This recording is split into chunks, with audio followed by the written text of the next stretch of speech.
Hercules was the strongest man in the world. He had fought many wild beasts and fearsome monsters and ended up vanquishing them. Everyone admired him for his feats. However, following a prediction by the Oracle of Delphi, he was obligated to serve his cousin, King Eurystheus, a man who greatly envied and feared him, for 12 years. And this is why Eurystheus assigned him the most difficult tasks. But Hercules succeeded in each and every one of them. The king was pacing the place like a caged animal. Hercules had already completed successfully 11 tasks. Eurystheus was thinking that this time he had to come up with a different, unachievable final task. He had to find an unbeatable monster. All of a sudden, he had an idea. I will send him to the underworld, the land of the dead. No one has ever returned from that place. A fearsome beast, Cerberus, guarded the gates of the underworld and prevented the dead from leaving and returning home. He was a huge three-headed, with snakes protruding from various parts of his body. His fierce grinning jaws could devour anything. The king was quite pleased with this plan. He summoned Hercules and issued an order, "Bring me Cerberus, the three-headed beast." Hercules was furious. However, he had no other choice but to obey the king. For days and days, Hercules traveled through a dark and cold desert, until he reached the banks of Black and Freezing River. This was the border that separated the land of the loving from the land of dead. Would he dare cross it? At first, he hesitated. Maybe it was the last time he saw the sun. Then, he was approached by an old, gaunt man. He was the ferryman of Hades, and motioned him to get on his boat. On the other side of the river, everything was immersed in gloom. The sky was pitch black. There were no plants or trees. All around him, he could hear moaning and crying and the howling of the icy cold air. Those were the shadows of the deceased.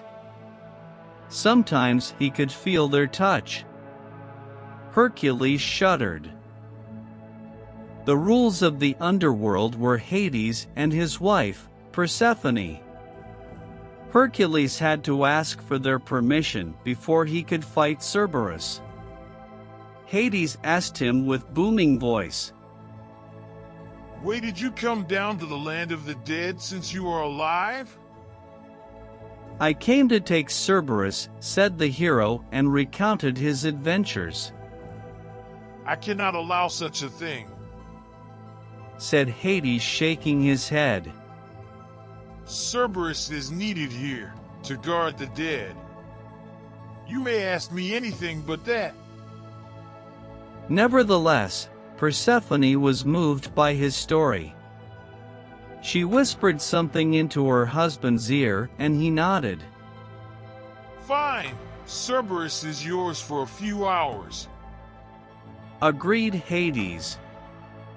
"But you must capture him with your own bare hands, without using any kind of weapon." "And without hurting him," added Persephone. Hercules bowed. He knew it would be hard, but he had no choice. Hercules left the throne room and started looking for Cerberus, the three-headed hound. It wasn't long before he heard a loud growl and, all of a sudden, the beast appeared in front of him.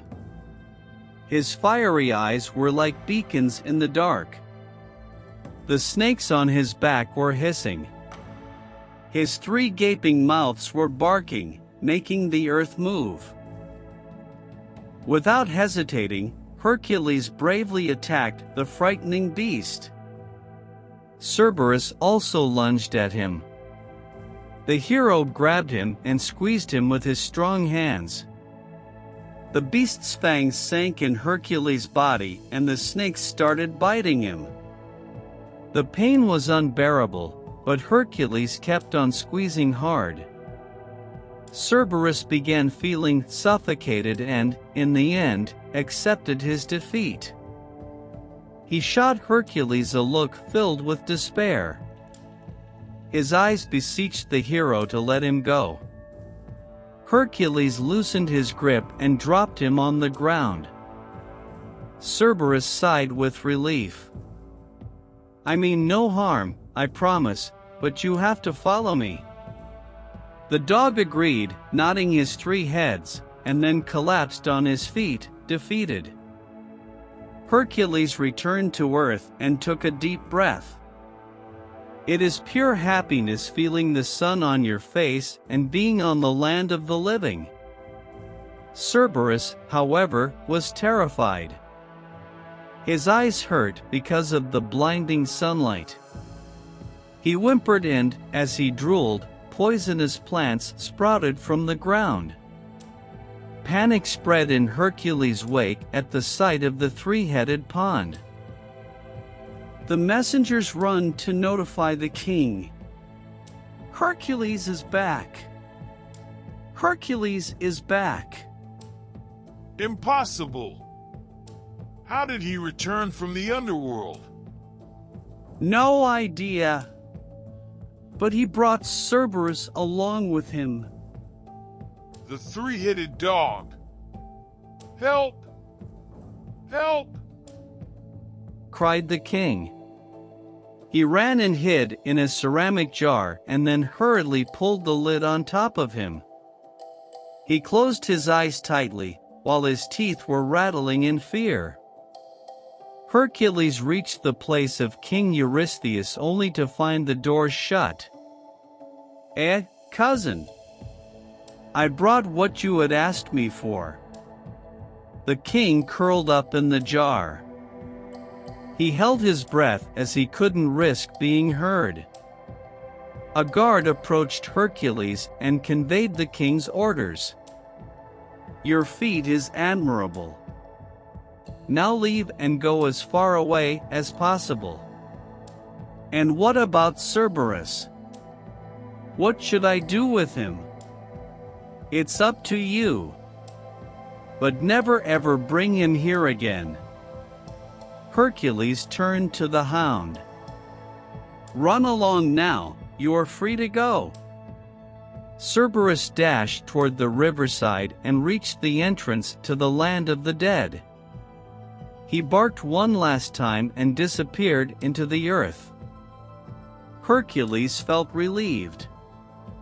He had managed to complete his final task and needn't serve Eurystheus anymore. At last, he was free.